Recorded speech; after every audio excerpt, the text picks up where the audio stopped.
Yann. Bonsoir. Madame la Présidente, j'ai deux questions sérieuses à poser au maire. La première, en ce qui concerne le dossier du berger blanc, vous avez annoncé une période de transition, le temps que la Ville met en place un OSBL. Qu'a-t-il été changé dans le cahier de charge pour la durée de cette période? La deuxième question, trouvez-vous normal que la compagnie que vous avez engagée pour former vos employés sur l'harcèlement psychologique soit la même qui défend la Ville contre ces mêmes accusations? Selon moi, cette situation nuit sérieusement la crédibilité des victimes et pourrait dissuader plusieurs autres de se manifester. Comment justifiez-vous votre position? Merci. Madame la Présidente, d'abord, je suis heureux que Mme Bouliane m'a dit qu'elle allait me poser deux questions sérieuses. Parce que des fois, elle reconnaît elle-même qu'elle n'en pose pas toujours des sérieux. Inadmissible, c'est quoi ça? Vous manquez de respect. Merci. Inadmissible. Je monte sur vous, je monte sur votre position. S'il vous plaît. J'ai pris dans son propre paquet. Bon sang. Qu'est-ce qui se passe ici? C'est assez beau. Shame on you, Mr. Mayor. Shame on you. Shame. Are you making a show or just like speaking? On fait votre job, madame. Please, okay, Well, you're ask gonna... him if he's making a show. Mais je vais répondre. Well, Mr. Mayor, Mr. Mayor, are you making a show? Monsieur de Cotis, On attend une réponse OK? sérieuse. S'il vous plaît, Monsieur de Cotis. Exactement. Parce que non plus, Et son, c'est assez. Le Canada ne pose pas de questions sérieuses. Bon, Monsieur le écoutez, maire. C'est ça? Monsieur de Cotis, si vous voulez avoir votre tour et avoir le micro, il faut attendre.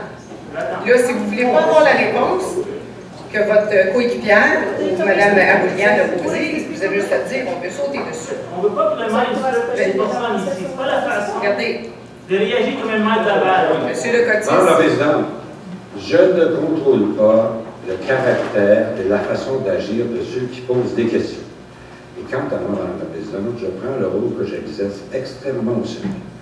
Et quand quelqu'un vient ici et dit « je vais poser deux questions sérieuses », lui-même, cette même personne-là indique, parce que c'est pas la première fois qu'elle vient au conseil, c'est la première fois qu'elle a dit qu'elle va poser des questions sérieuses. Alors cette même personne-là vient de qualifier elle-même des questions qu'elle posait dans le passé. Et si d'y faire référence, madame, a choqué ces gens-là, je regrette. Et si j'enregistrais les propos qu'ils tiennent à mon égard un peu partout, et les mensonges qu'ils racontent à mon égard un peu partout, je pense qu'au concours de la honte, ils auraient une grande prime, madame la Présidente. Ceci étant dit, je vais répondre aux questions, madame la Présidente. s'il vous plaît. Alors, la question, Madame la pour le Présidente, numéro 1. l'organisme sans législatif que nous allons créer va prendre un certain temps. Nous avons donc accepté temporairement, et les gens qui étaient présents étaient parfaitement d'accord, à reconduire partiellement le contrat de berger. Alors, il est reconduit dans la même dimension, à l'exception que les activités ne tiendront pas sur le territoire de Laval parce que la facilité qu'ils ont à remettre en état, c'est à Montréal qu'elle est remise en état, et la supervision que leur accorde le ministère de l'Agriculture, c'est à Montréal que le ministère nous a demandé de faire affaire pour la période de l'urgence.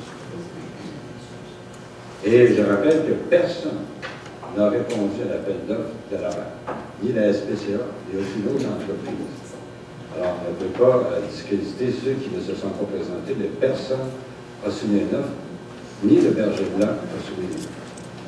Quant au harcèlement psychologique... Monsieur le maire, désolé, mais ma question, Madame Williams, ça s'il avait vous été plaît. changé dans le cahier de charge, c'est tout. J'ai dit, si madame avait écouté, elle aurait compris que rien n'avait été changé dans le cahier des charges, sauf l'endroit où les gens devront s'adresser, qui est à Montréal plutôt qu'à Laval, pour la courte période de transition.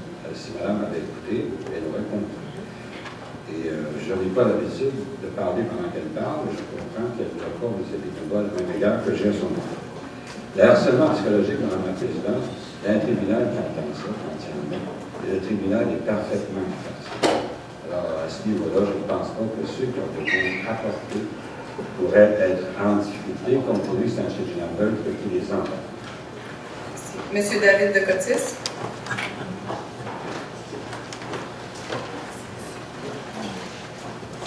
Madame la Présidente, j'ai su le coup d'appel des résidents qui étaient dans le projet des abeilles. Alors, qu'est-ce que M. Bella a dit que avant les glaces métropolitains qui ont fait les taureaux, qui ont présenté la plainte à la ville de Laval. Moi-même, j'ai appelé les glaces métropolitains avant que je commence la pétition pour m'informer c'est quoi les procédures qu'ils ont prises. Puis ils ont dit clairement, ils ont déposé les plans à la ville de Laval, et la ville de Laval, ils ont accepté les plans. Alors aujourd'hui, des personnes qui vivent dans le projet des abeilles, il y a des compteurs qui prennent à la gare et qui restent en avant. Il y a des compteurs qui sont là de ruiner. Il y a un code sur qui reste en arrière. J'ai fait le tour de ce quartier-là. Je peux vous dire qu'il y a des maisons, il y a beaucoup de valeur.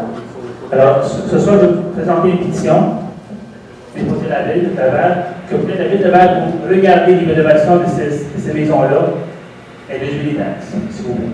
Merci. Alors, la présidente. Il y a d'autres questions. Monsieur le maire, j'aimerais ça que M. Lecotis pose toutes ces questions et après, on va répondre. Votre deuxième question, M. Lecotis. La deuxième question, c'est pour la ligne de dénoncer les abus. Le mouvement Lavallois en a proposé que la ville de Laval doit mettre en place une ligne téléphonique afin de permettre la dénonciation, par exemple, pas municipaux, des abus des collègues et des dirigeants de la ville. Ce que j'ai lu dans les journaux, la ville a refusé. Monsieur le maire, c'est une question sérieuse. Je veux savoir pourquoi la ville ne veut pas mettre cette ligne de dénonciation en ligne. Ça va aider des personnes qui ont des choses à dire, qui ne vont pas dire à la police parce que la police est engagée par la ville. Parce que quelque chose non, j'encourage M. le maire de réagir de façon responsable. Merci. Votre question numéro 3. La question numéro 3, c'est pour des échanges de terrain. Madame la Présidente, suite à quelques vérifications au registre foncier, le mouvement Lavallois a constaté que le 16 juillet 2008, ville de Laval a notarié deux échanges de terrain avec un promoteur immobilier pour les lots situés à Vigon, sur la rue des Abeilles et Alexandrie. Le tout, qu'aucune somme d'argent n'a été payée de part et d'autre.